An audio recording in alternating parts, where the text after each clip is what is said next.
Praise God, praise God, praise God, praise God, praise the Lord, glory to God। परमेश्वर की महिमा और प्रभु की तारीफ हो। फिर एक बार आपके साथ में आने के लिए परमेश्वर ने मौका को दिया है और एक विशेष संदेश को आज के समय में मैं परमेश्वर की कृपा से बताने चाह रहा हूँ। और ये जो संदेश है बहुत ही महत्वपूर्ण संदेश है, खास करके वो लीडर्स के लिए और जवानों के लिए है कि कैसे हम परमेश्वर के जब जीवन आप और मैं जी रहे हैं तब कैसे हम एक तैयारी को जीवन को जिए, उसके बारे में हम देखेंगे। और प्रेस द लॉर्ड। भाई धीरज, थैंक यू। परमेश्वर आपको बहुत आशीष को दे। और आज मैं परमेश्वर को बहुत बहुत धन्यवाद देता हूँ। विशेष आज का जो सब्जेक्ट है वो सब्जेक्ट का नाम है व्हाई नीड प्रिपरेशन, तैयारी क्यों जरूरी है। आज ऐसे बहुत सारे जवानों को इस बात को जानना बहुत ही आवश्यक है कि आपको और मुझे मसीह जीवन में हो, किसी भी क्षेत्र में हो, आप और मुझे तैयारी होना बहुत ज़रूरी है, प्रिपरेशन होना बहुत ज़रूरी है। और उस विषय में आज की संदर्भ है क्यों तैयारी जरूरी है। तो मैं परमेश्वर का धन्यवाद देता हूं कि परमेश्वर ने ऐसे एक समय को दिया है कि हम परमेश्वर के वचन से देखें, सुने, समझें और प्रभु में आगे बढ़ता चला जाए। आज का जो विषय है कि तैयारी क्यों जरूरी है, तैयारी क्यों जरूरी है, तैयारी क्यों जरूरी है। आइए परमेश्वर के वचन से आप और मुझे मैं देखेंगे कैसे तैयारी क्यों जरूरी है। और इसको लिखने वाला ये आप और मैं जो ज़्यादातर के नीति वचन के पुस्तक से देखेंगे, परमेश्वर के दास सुलेमान जो इस संसार का ऐसा एक ज्ञानवान व्यक्ति रहा है। कलाम उसके बारे में कहता है ना तो कोई उसके समान था, ना तो उसके समान कोई बुद्धिमान है और ना कोई उसके समान बुद्धिमान होगा। तो वो अपने अनुभव से आपसे और मुझसे बताता है, सिखाता है लीडर्स के लिए और जवानों के लिए। मैं आज यीशु के बारे से कुछ खास बात बताऊंगा जो बहुत ही महत्वपूर्ण है एंड ऑफ पार्ट में। और तैयारी क्यों जरूरी है उसके बारे में आप और मैं देखेंगे। आप और मैं निकाल सकते हैं परमेश्वर के वचन से। और प्रोवर्ब्स चैप्टर 28 वर्स 19, नीति वचन के किताब उसका 28 अध्याय उसकी 19 पद, नीति वचन 28 अध्याय उसकी 19 पद में लिखा गया है, जो अपनी भूमि को जोता बोया करता है उसका तो पेट भरता है, परंतु जो निकम्मे लोगों की संगति करता है वो कंगाल से घिरा जाता है। परमेश्वर का बहुत बहुत धन्यवाद हो, परमेश्वर की तारीफ हो। यहाँ पे आप और मुझे एक विशेष संदेश को लिख रहा है। सुलेमान जो संसार का सबसे बड़ा ज्ञानी में था, जिसने पूरी वरदान को, बुद्धि का वरदान को पाया हुआ व्यक्ति था, उसकी जो स्टेटमेंट है वो बहुत ही महत्वपूर्ण हमारे और आपके जीवन में रखता है। और वो बोलता है, यहाँ पे लिखा गया है, जो अपनी भूमि को जोता बोआ करता है, जो अपनी भूमि को जोता बोआ करता है। सवाल है, क्या मेरे पास में भूमि है? सवाल यह है कि क्या मेरे पास में जोता बोआ करने का संसाधन है? सवाल ये है कि क्या मैं और आप जोता बोया करते हैं? परमेश्वर के काम को, सेवकाई को करने के लिए, अगर कोई स्टूडेंट हो तो उसको पढ़ाई के लिए, बिजनेसमैन हो तो वो अपने व्यवसाय को करने के लिए, कोई भी व्यक्ति, एक स्टोरी के इर्द गिर्द में आपको लेके जाना चाह रहा हूं। ऐसा अंग्रेजी में कहा जाता है, every successful story has a successful ending, every painful story has a successful ending, और एवरी सक्सेसफुल स्टोरी हैज ए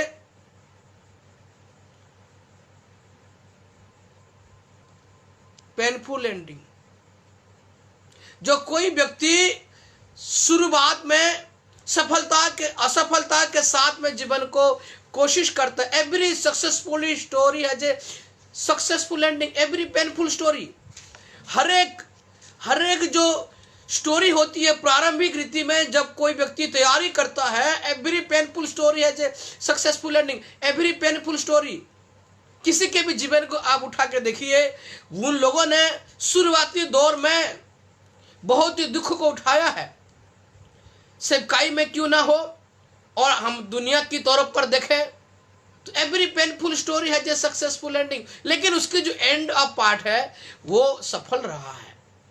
तो हर जवान के लिए, हर एक परमेश्वर के सेवक के लिए, परिवार के लिए, जो लोग नए रीति से जीवन को जी रहे हैं, मतलब प्रभु में आ रहे हैं, या जो विश्वास में है या विश्वास में बहुत बढ़ गए, उन सभी के लिए ये संदेश है।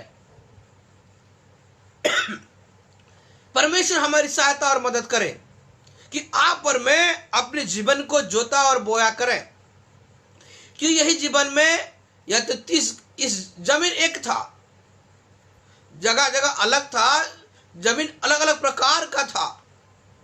जो अपनी जमीन को जोता बोया करता है, जो अपनी जमीन को जोता बोया करता है, जो अपने जमीन को जोता बोया करता है, जो अपने भूमि को जोता बोया करता है, जो मैं अपने नाम को लिखता हूं। मेरे फील्ड क्या है, मेरे वरदान क्या है, इसको मैं जैसे पहलू से बोलता है, तो मेरे हाथ रखते समय जो वरदान तुझे मिला है उसको तू चमका दे। ऐसे कि दाऊद उसका 60:1 में लिखा गया, उठ और प्रकाशमान हो। तो ये सारे जो प्रॉमिसेस परमेश्वर का है, how it will be possible, कैसे संभव हो सकता है, ये तब होगा जब मैं और आप क्या करेंगे, जोता बोया करेंगे। 50 दिन तक फिर काम उसकी दूसरा अध्याय में लिखा गया है कि सामर्थ को उन लोगों ने कैसे प्राप्त किया। सामर्थ को उन लोगों ने परमेश्वर की बाट जोकर प्राप्त किया। आप और मैं परमेश्वर के कार्य को, परमेश्वर के जीवन में अगर आगे बढ़ना चाहते हैं तो हमें आलसी होने की जरूरत नहीं है, हमें परिश्रम करने की जरूरत है, कार्य करने की जरूरत है, मेहनत करने की जरूरत है, जोता बोया करने की जरूरत है। एक बार एक व्यक्ति बहुत ही अच्छी ड्रेस पहन के एक एग्रीकल्चर ऑफिस में काम करने के लिए, इंटरव्यू देने के लिए आया। बहुत ही अच्छा वेल टॉप ड्रेसअप होके आया, और उसकी जो जिससे वो इंटरव्यू ले रहा था, मतलब जो इंटरव्यू जो ले रहा था, वो देख रहा था कि ये व्यक्ति जो है ये ऑफिसर की तरह आता है, और उसने उस व्यक्ति को नकारता नहीं था, लेकिन वो हमेशा उसको बुलाता था। तो एक बार क्या हुआ कि वो जो इंटरव्यू देने वाला व्यक्ति, वो सोचा अरे मैं प्रतिदिन जा रहा हूं। अब पहले वो टाई कोट में आया था, उसके बाद कोट निकाल दिया, टाई में आया। कुछ दिन के बाद वो टाई निकाल दिया और सिंपल ड्रेस में आया। तो सिंपल ड्रेस में आने के बाद उसकी जो इंटरव्यू ले रहे थे, वो सर बोलते हैं कि जाकर खेत में काम करो।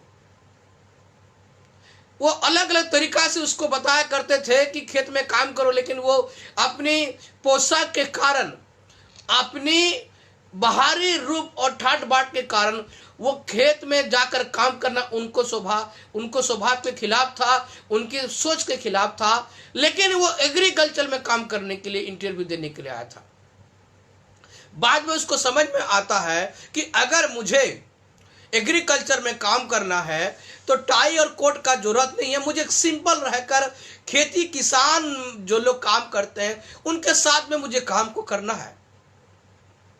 पोस्ट हाई था, लेकिन उसकी जो जिम्मेदारी थी वो सिंपल रीति से, वहां पे उस मैदान में, उस खेत में टाई कोट की जरूरत नहीं थी। और जब उसको इस बात की समझ में आई कि मैं एग्रीकल्चर में काम लेने के लिए, मांगने के लिए आया हूं, और मुझे टाई और कोट की जितना जरूरत है उससे भी ज्यादा जरूरत है, मैं सिंपल आऊं और खेत में जाऊं, जूता पहन के मैं शायद खेत में सही ढंग से चल नहीं सकता, लेकिन चप्पल पहन के, नॉर्मल चप्पल पहन के अगर चलूंगा तो शायद मैं किसानों के लिए बड़े काम को कर सकता हूं। और धीरे धीरे करके वो परिवर्तन होता गया और उसको वो जॉब मिल गया। प्यारो, आज भी हमारी परिस्थिति कई बार ऐसे है, आप और मैं भी किसी काम को करना तो चाहते हैं, लेकिन उस काम को किस तरह से किया जाए और उसकी क्या रिक्वायरमेंट है, हम उसको सही ढंग से अंदाजा नहीं लगाने पाने के कारण कई बार आप और मैं उस काम की जो मांग है उसको पूरा नहीं कर पाने के कारण हम असफल हो जाते हैं। लेकिन इस कहानी से, स्टोरी से आप और मैं सीख रहे हैं कि हमें जिस चीज मूल बात का जो जरूरत है उसको समझ में आ गया कि अगर मैं एग्रीकल्चर में काम करता हूं तो मुझे एक सिंपल रीति से रहने की जरूरत है। वैसे ही आपकी और मेरे जीवन को ठीक करने के लिए जोता बोया करने का जरूरत है। बहुत अच्छी बात है गेटअप होना, बहुत अच्छी बात है बाहरी रीति से अच्छे साफ सफाई में रहना, दिस इज गुड। लेकिन जो मूल बात है कि मैं किस पर्पज के लिए आया हूं और मेरी काम करने का जो प्रक्रिया होगा उसके अनुसार ही मुझे और आपको अपने गेटअप को, अपने जीवन को चलाना अनिवार्य है। यहां पे लिखा गया, सुलेमान कहता है जो अपनी भूमि को जोता बोया करता है, जोता बोया करता है, किसान की बात भी हम कह सकते हैं। और परमेश्वर ने भी कहा, यीशु मसीह ने भी कहा कि मैं किसान हूं, मैं किसानी काम करता हूं। और एक किसानी जो है बहुत ही उत्तम, एक बीज को कितना गुना बढ़ाने का जो प्रक्रिया है वो किसान के साथ है। आज मुझे और आपको किसान बनने की जरूरत है, अपने कलीसिया को ठीक करने के लिए, अपने परिवार को ठीक करने के लिए, अपनी सेवकाई को ठीक करने के लिए, अपने करियर को ठीक करने के लिए। एज ए किसान, एक किसान के जैसा मुझे और आपको सोचने की जरूरत है। जैसे किसान 3 बजे या 4 बजे उठ जाता है, अपने बैल को लेके अपने खेत में चला जाता है और वो भोर भोर को ही अपने खेत में जोता बोया करना शुरू कर देता है। ऐसे आत्मिक जीवन में भी मुझे और आपको, जैसे दाऊद बोलता है कि भोर को मैं तेरी दुहाई दूंगा।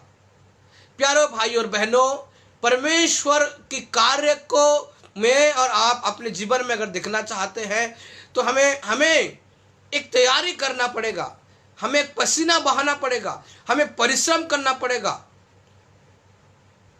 एक जवान, अगर जवानी के दिनों में जुआ उठा लिखा गया है, आगे हम यहाँ पे देख रहे हैं, बहुत अच्छी रीति से मैं आज आपको डिस्कस करेंगे, सीखेंगे कि कैसे एक व्यक्ति तैयारी अगर नहीं करेगा तो क्या होगा और तैयारी करेगा तो क्या परिणाम मिलेगा।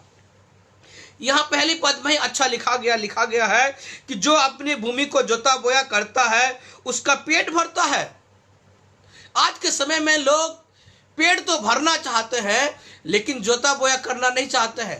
अगर जोता बोया करना नहीं चाहेंगे तो आप और मैं भूखा रहेंगे। और मैं बहुत उन लोगों से प्यार करता हूं जो लोग परिश्रम करना चाहते हैं, जो लोग मेहनत करना चाहते हैं, जो लोग काम को करना चाहते हैं, ठग नहीं है। मैं साल के शुरुआत में कहा था उठ और प्रकाशमान हो। उठ, ऊ और ठ, ऊ मतलब उड़ना और ठ मतलब ठग। जो उड़ना चाहता है तो वो अपने पैरों को चलाना पड़ेगा, पैरों को शांत रख के, अपने पंख को शांत रख के वो कोई भी पक्षी उड़ नहीं पाता है। अगर कोई उड़ना चाहता है तो अपने जो पंख को वो क्या करना पड़ेगा, चलाना पड़ेगा, तभी वो उड़ सकता है। तो उड़ने के लिए अगर ठ मतलब ठग होंगे तो कभी आप और मैं उड़ नहीं सकते हैं। तो आप और मैं इस वचन में देख रहे हैं कि जो अपनी भूमि को जोता बोया करता है उसका पेट भरता है, परंतु जो निकम्मे लोगों की संगति करता है वो कंगाल से घिरा रहता है।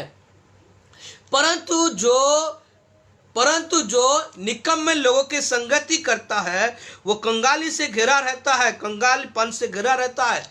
आप और मैं अगर कंगालीपन से घिरे हुए हैं तो क्या आपकी और मेरी जो संगति है कहीं वो निकम्मे लोगों के साथ तो नहीं है? कहीं आप और मैं निकम्मे लोग के जो लोग मेहनत नहीं कर रहे हैं? सबसे बड़ा उदाहरण प्रभु यीशु मसीह कि उसने रात भर प्रार्थना करते थे और दिन भर सेवा करते थे, फिर रात भर प्रार्थना करते थे और दिन भर सेवा करते थे। आज आपकी और मेरी संगति कैसे लोगों के साथ में है? क्या निकम्मे लोगों के साथ में है या काम करने लोगों के साथ में है? आपको जो एडवाइस दे रहे हैं वो निकम्मे हैं और आपको काम करने के बारे में कह रहे हैं। अगर आप और मैं निकम्मे लोगों के साथ में है तो शायद आप और मैं पूरी रीति से गलत ट्रैक पे जी रहे हैं। मैं आपसे विनती करता हूं, आपसे रिक्वेस्ट करता हूं, आपको मैं अनुरोध करता हूं कि प्लीज हम निकम्मे लोगों के दोस्ती को छोड़ दें और हम काम करने वाले लोगों के साथ में मिलें, ताकि वो जब काम करेगा आपको काम करने के लिए भी सलाह को देगा। हर एक लीडर्स के लिए भी मेरी ये सलाह है कि काम करने के लिए अपने लोग को प्रेरित करे। हर एक पास्टर के लिए सलाह है कि वो अपने विश्वासियों को काम करने के लिए प्रेरित करे। हर एक जवानों को मेरी सलाह है कि आप घर में चुपचाप मत बैठिए, कुछ ना कुछ करिए। काम करने के बारे में परमेश्वर हमेशा हमें सिखाता है। बाइबल कहता है जो काम नहीं करेगा उसको खाना नहीं मिलना चाहिए। उत्पत्ति में लिखा गया कि परमेश्वर ने आदम से कहा कि तू उसकी रक्षा करना, उसमें काम करना।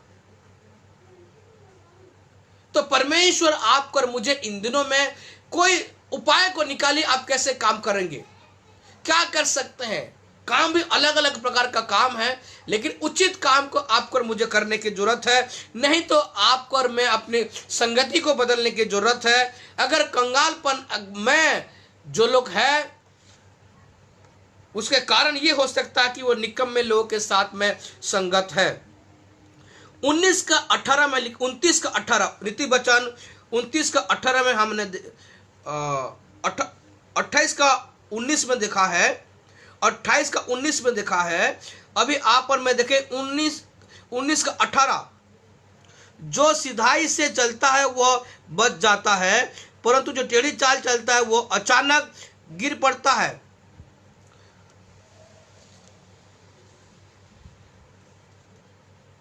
जो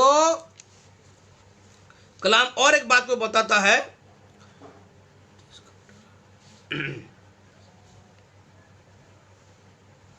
29 का 18 में लिखा गया है, जहां दर्शन की बात नहीं होती वहां लोग निरंकुश हो जाते हैं। जहां दर्शन की बात नहीं होती वहां लोग क्या हो जाते हैं, निरंकुश हो जाते हैं। ये 29 का 28 नीति वचन में लिखा गया, 29 अध्याय उसका 18 पद में लिखा गया है। 29:18 ये कोड नंबर है। नीति वचन 29 का 18 में लिखा गया है, जो जिसके पास में दर्शन नहीं होता है, जहां दर्शन नहीं हो की बात नहीं होती वहां लोग निरंकुश हो जाते हैं, और जो व्यवस्था को मानता है वह धन्य हो जाता है। मैं आपसे रिक्वेस्ट कर रहा हूं कि आपका दर्शन क्या है उसके बारे में जरा सा अब रिव्यू करिए अपने लाइफ को। सोचिए व्हाट इज योर विजन। आप अपने दर्शन के बारे में सोचिए, अगर आपका दर्शन है कि नहीं है। अगर नहीं है तो एक दर्शन का निर्माण करिए, परमेश्वर से दर्शन को मांगिए। दूसरा, अगर दर्शन है तो हमने उसमें कितना प्रतिशत तक हमने उसमें उस दर्शन को पूरा किया है, उस दर्शन को आप पर में कितने हद तक पूरा किया है। दर्शन नहीं है तो दर्शन होना जरूरी है, अगर दर्शन है तो उसको दर्शन को पूरा करना जरूरी है। जहां पे दर्शन नहीं होता है वहां पे लोग क्या हो जाते हैं, निरंकुश हो जाते हैं। Y need preparation? बिकॉज अगर आप और में प्रिपरेशन नहीं करेंगे तो निरंकुश का जीवन आपको और मेरा होगा। आप और मैं देख सकते हैं 19 का 27 प्रवेश नीति वचन किताब उसका 19 अध्याय का 27 पद क्या बोलता है। 19 का 27 में बहुत अच्छी बात को लिखा गया है। हे मेरे पुत्र, यदि तू भटकना चाहता है तो शिक्षा को सुनना छोड़ दे। हे मेरे पुत्र, यदि तू भटकना चाहता है तो शिक्षा को पाना छोड़ दे। आज मैं उन लीडर से, उन सारे यूथ से बात कर रहा हूं, उन सारे विश्वासियों से बात कर रहा हूं, उन सारे यंगस्टर से बात कर रहा हूं, उन सारे परमेश्वर के सफल लोगों से बात कर रहा हूं, उन सारे परमेश्वर के अभिषिक्त लोगों से बात कर रहा हूं जो प्रभु को जानते हैं, उन सारे जगत के लोगों से बात कर रहा हूं जो इस वचन को सुने हैं और सुनिए। लिखा गया है, हे मेरे पुत्र, यदि तू भटकना चाहता है तो शिक्षा को छोड़ दे। इसका उल्टा आपको समझना है, हे मेरे पुत्र, यदि तू भटकना नहीं चाहता है तो शिक्षा को पकड़े रहा। आप और मैं, हमको शिक्षा देने वाले लोग हैं कि नहीं? आपको गाइडेंस करने वाले लोग हैं कि नहीं? आपको ठीक करने वाले लोग हैं कि नहीं? क्या आपका कोई शिक्षक है?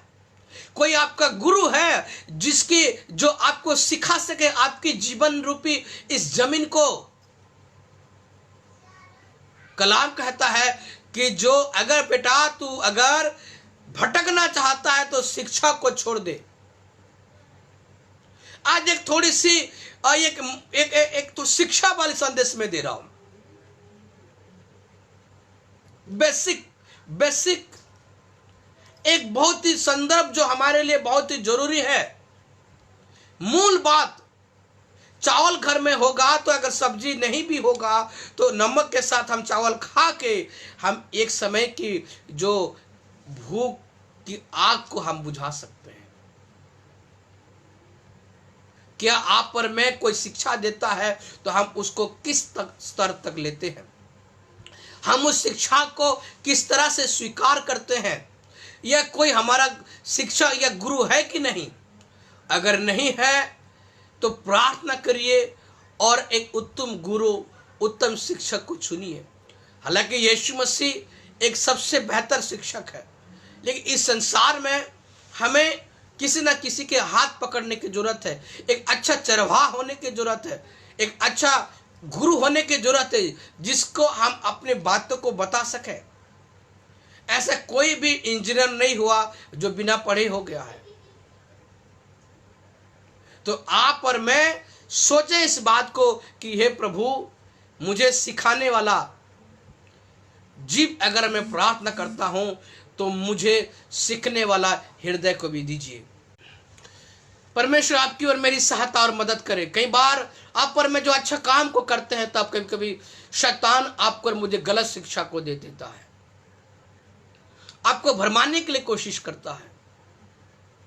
कई बार ऐसा होता है कि जब आप और मैं उम्र में बड़े हो जाते हैं तो हम उस समय में शिक्षा को ग्रहण करना नहीं चाहते हैं, या कोई हमको कोई सिखाना चाहता है तो शायद वो हमारे शान के खिलाफ होता है, लेकिन हम प्रयास करेंगे शिक्षा को ग्रहण करने के लिए।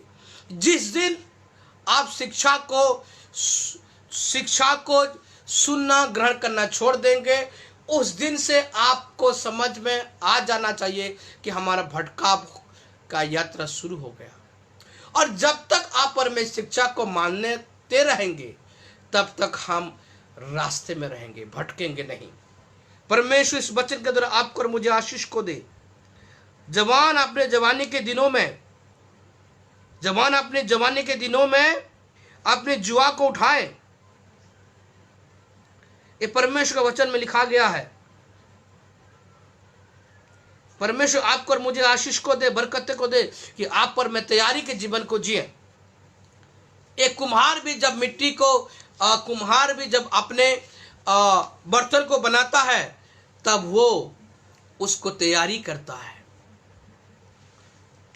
जवान है आप और मैं, अभी बहुत सारे काम को करना है और ये जोश और होश दोनों जरूरी है। और ऐसे समय में आप और मैं तैयारी करें, अपने प्लान को करें, पवित्र आत्मा के अनुसार तैयारी करें, परमेश्वर के वचन के अनुसार तैयारी करें। हमें एक गुरु को होना बहुत जरूरी है। और किस प्रकार से आप पर परमेश्वर के जीवन में आगे को इस तरह से बढ़ सकते हैं। अगर आप आलसी के जीवन को जीना चाहेंगे, सेवकाई कभी नहीं बढ़ेगा। कि हमें अपने जीवन को, क्योंकि हमें अपने जीवन को जोता बोया करना पड़ेगा।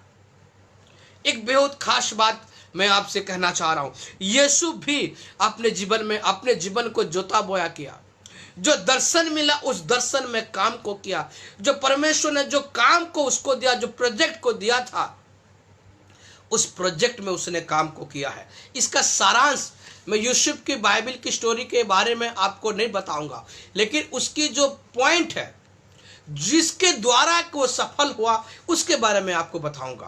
पहली बात वो है कि जो भी काम उसको मिला किया करता था वो बहुत ईमानदारी के साथ उस काम को किया करता था।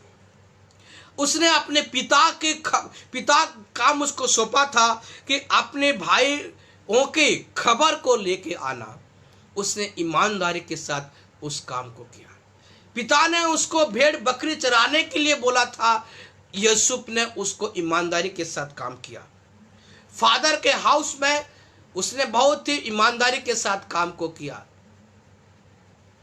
44 के घर में भी उसने कोई बेईमानी नहीं की, वहां पे भी परिश्रम किया और ऐसा काम को किया कि जितने सारे नौकर थे वो सारे नौकर से उसके काम को सराहा गया। आप और मैं भी बहुत सारे सेवकाई को कर रहे हैं, काम कर रहे हैं, पढ़ाई कर रहे हैं, जॉब को कर रहे हैं, लेकिन इस तरह से आप और मैं कर रहे हैं यूसुफ के समान कि उन सारे हजारों के बीच में भी हमको लोग पहचाने। उसके बाद में आप और मैं देखते हैं कि यूसुफ जेल में भी वो ईमानदारी के साथ काम को किया है। और आपको और मुझे मालूम है कि जब वो मंत्री भी बन गया तभी वो इजिप्ट में बहुत अच्छी रीति से अपने कामों को निभाया है। 4 बात मैं आपको बताया। अपने फादर हाउस में भी अच्छा काम को किया, 44 के घर में भी वो अच्छा काम को किया, जेल में भी कैदी बनकर भी वो बोल सकता था मैं तो प्रभु का जन हूं, परमेश्वर की आत्मा मुझसे बात करता है। लेकिन जब कैदी भी बना तो भी उसने अच्छे काम को किया, अपने जीवन को, अपने आत्मिक जीवन को जोता बोया किया और इजिप्ट में भी काम को गया। इसका परिणाम ऐसा हुआ, एक सीख जो जबरदस्त है, इन 4 परिस्थितियों में भी सांसारिक बातों को संसार की बातों को अपने को फंसाया नहीं। आज ऐसे बहुत सारे जवान है, पास्टर है, लीडर्स है जो प्रभु के काम को करने के बाद कभी कभी ऐसा हो जाता है कि वो संसारिक कामों में अपने आप को फंसा देते हैं। सावधान। मैं आपसे एक भाई होने के नाते, परमेश्वर के सेवक होने के नाते, अभिषिक्त जन होने के नाते आपसे मैं रिक्वेस्ट करता हूं कि अपने आप को संसार की बातों में ना फंसाएं। अवसर बहुत ज्यादा आ सकता है फंसने का, लेकिन निकलने का बहुत कम आएगा। यूसुफ की ये सफलता का राज है कि वो अपने आप को, बाइबल में लिखा गया है, न्याय में लिखा गया है कि ये योद्धा अपने भर्ती करने वाले को प्रसन्न करने के लिए किसी संसारिक बातों में नहीं फंसाता है। दूसरा सीख, अपने गुणों को बढ़ाता गया। इस संदेश का जो निष्कर्ष मैं अभी दे रहा हूं आपको, इन सारे तैयारी आप और मैं जब करेंगे तो आप और मैं अपने आप को संसारिक कामों में नहीं फंसाएंगे। दूसरा बात, आप और मैं प्रिपरेशन जब आप और मैं करेंगे तो हम परमेश्वर ने जो गुण आपको मुझे दिया है उस गुण को आप और मैं क्या करेंगे, बढ़ाता चला जाएंगे। उस गुण को, उस वरदान को आप और मैं बढ़ाता चला जाएंगे। अपने गुणों को बढ़ाता चला गया यूसुफ। तीसरी बात, किसी से बदला नहीं लिया हो। उसने अपने भाई लोगों से बदला नहीं लिया, उसने 44 से बदला नहीं लिया, उसने 44 की पत्नी से भी बदला नहीं लिया। जब वो सफल हो गया, प्रेज द लॉर्ड। कई बार आप और मैं जब उच्च स्थान में हो जाते हैं तो हमको अवसर मिलता है, आप और मैं अधिकारी जब हो जाते हैं, हम सफल हो जाते हैं, धीरे धीरे आप और मैं जब सफलता की सीढ़ी चढ़ते हैं तो कुछ लोगों के जीवन में ऐसा आता, अरे हाँ मुझे ऐसा किया था ना, मेरे बुरी परिस्थिति में हंसा था। अब मैं भी, मेरे पास पलट गई, अब मैं तुझे हंसूंगा नहीं। उसने क्षमा को किया यीशु ने। प्रभु की स्तुति और महिमा हो कि आप और मैं भी सफलता जब होते जाएंगे तो हम अपने लोगों को खींचते चले जाएंगे। कितना बढ़िया रेवलेशन है। आप और मैं जब यीशु ने सफल हुआ इन सारे परिस्थितियों के दरमियान, तो वो अपने लोग को छोड़ा नहीं, वो अपने लोग को खींचता चला गया। परमेश्वर ने अगर आपको उठाता चला जाएगा, हो सकता है उन लोगों ने मेहनत नहीं किया, उन्होंने अपने जीवन को जोता बोया नहीं किया, लेकिन जैसा प्रभु ने मेरे प्रोत्साहन किया, मुझे इस बात को डाला कि मैं अपने लोग को बता सकूं कि प्रिपेयर योर लाइफ, अपने जीवन को प्रिपरेशन करिए, तैयारी करिए। ये संदेश बहुत ही मूल संदेश है, और जो कोई भी व्यक्ति इस संदेश के अनुसार जीवन को जिएगा तो यीशु के समान परमेश्वर उसके लिए काम को करेगा। चौथी बात वो है कि अवसर को बहुमूल्य समझा। यीशु को जो भी काम दिया गया उस समय में उसने समय को गमाया नहीं। आज मुझे और आपको इस ऑनलाइन की सेवकाई को मिला है, शायद आने वाले समय में इस समय इस प्रकार का आपको मुझे फ्रीडम मिलेगा नहीं मिलेगा हमको नहीं मालूम। ऐसे बहुत सारा अवसर आता है, लेकिन उस अवसर में आप और मैं क्या करते हैं। जॉन की किताब लिखा गया है कि 5 अध्याय में लिखा, भेड़ फाटक पर there is a certain time. स्वर्गदूत आकर हिलाए क्या करते थे, पेड़ में फल पकने का एक समय होता है। तो यीशु ने समय को पहचाना। मुझे और आपको समय को पहचानने का जरूरत है, बहुमूल्य समय को पहचानने का आपको और मुझे जरूरत है। परमेश्वर आपकी और मेरी सहायता करे। अवसर को बहुमूल्य समझा और परमेश्वर की इच्छा को मानता और सच्चाई से चलता गया। परमेश्वर की इच्छा को माना और सच्चाई के साथ चलता गया, और जो गड्ढे में था, जो कीचड़ में था, जो सूखे कुआं में था, एक दिन और इजिप्ट के सिंहासन पर विराजमान हुआ। अगर आप और मैं भी अपनी संसारिक बातों को नहीं, अपने जीवन को संसारिक बातों में नहीं फंसा कर हम परमेश्वर के जीवन के लिए, परमेश्वर सेवकाई के लिए हम काम करते रहेंगे, प्रिपरेशन करते रहेंगे, तैयारी करते रहेंगे, हम संसार में नहीं फंसाएंगे अपने आप को, तो जरूर उसका परमेश्वर उसका प्रतिफल जरूर देगा। हमारे हिस्से में ये बात आता है कि हम अपने आप को संसारिक बातों में ना फंसाएं, हम अपने गुणों को प्रभु में बढ़ाते चला जाएं। तीसरा नंबर है कि हम किसी को भी बुरे के बुराई का बदला ना लें। चौथी बात है कि हम अपने अवसर को जो भी मिला है हम उसको बहुमूल्य समझें। हो गया जो भी हो गया, बीत गया बीत गया। कहा बात है, जब जगे तब सवेरा। परमेश्वर के इस वचन के अनुसार जो प्रभु ने जो भी मुझे अगुवाई को किया, मैं आपको ईमानदारी के साथ, सच्चाई के साथ बताया। आप और मैं भी एक तैयारी का जीवन को जिए, प्लानिंग के साथ। ये प्रभु का जो वचन है इसके अनुसार आप और मैं बढ़ें, तो परमेश्वर जरूर, वो कीचड़ में था, परमेश्वर उनको सिंहासन दिया।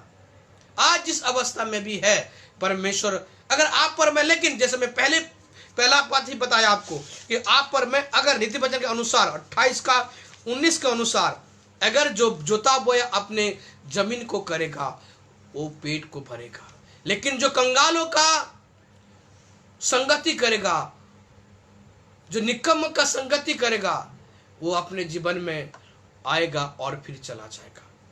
परमेश्वर इस वचन के द्वारा आपको आशीष को दे। आप तैयारी करें अपने जीवन के लिए, आत्मिक जीवन के लिए, पारिवारिक जीवन के लिए, तब परमेश्वर जरूर आपको आशीष को देगा। इस तैयारी के संदर्भ में बहुत सारे बातें हो सकता है, लेकिन मैं मूल बातें आपको बताया जिसके द्वारा हम सारी बात को समझ सके। परमेश्वर इस वचन के द्वारा आपको आशीष को दे। आइए आप पर मैं एक निर्णय को ले। अगर मैं और आप अगर तैयारी के जीवन को नहीं जीते हैं, हर किसी के लिए कोई 24 घंटा में, कोई व्यक्ति 8 घंटा सोता है, कोई व्यक्ति 10 घंटा सोता है, कोई व्यक्ति 4 घंटा सोता है, कोई व्यक्ति 4 घंटा काम करता है, कोई व्यक्ति 8 घंटा काम करता है। लेकिन जिस तरह से आप परमेश्वर में रहकर काम को करेंगे, उसी तरह से परमेश्वर आपको और मुझे प्रतिफल देगा। निकम्मा दास नहीं, लेकिन एक विश्वास योग्य दास बनकर इस जीवन को समाप्त करें।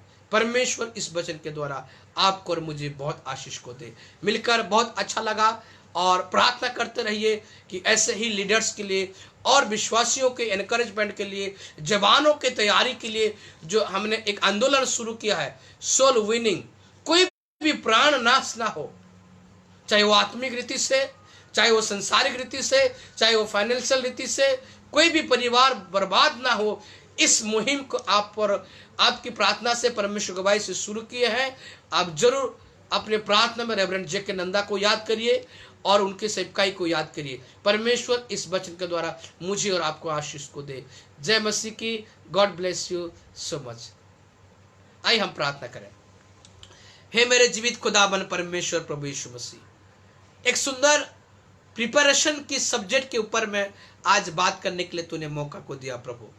मैं आपको बहुत धन्यवाद देता हूं मेरे प्यारे भाई और बहनों के लिए, जिन लोगों ने आज के संदेश के लिए अपने समय को निकाला है। पवित्र आत्मा हम एक तैयारी को जीवन को दे। अगर हम तैयारी करेंगे प्रभु, तो उचित समय पे हम कटनी को काटेंगे प्रभु। लेकिन हम निकम्मे लोग के समय साथ में संगति करेंगे, तो निश्चित तौर से हमारी जो पिता परमेश्वर प्रभु जो जीवन है वो निरर्थक होगा। धन्यवाद यीशु की लाइफ से आपने हमें समझाया है कि हम संसार में अपने आप को ना फंसाएं।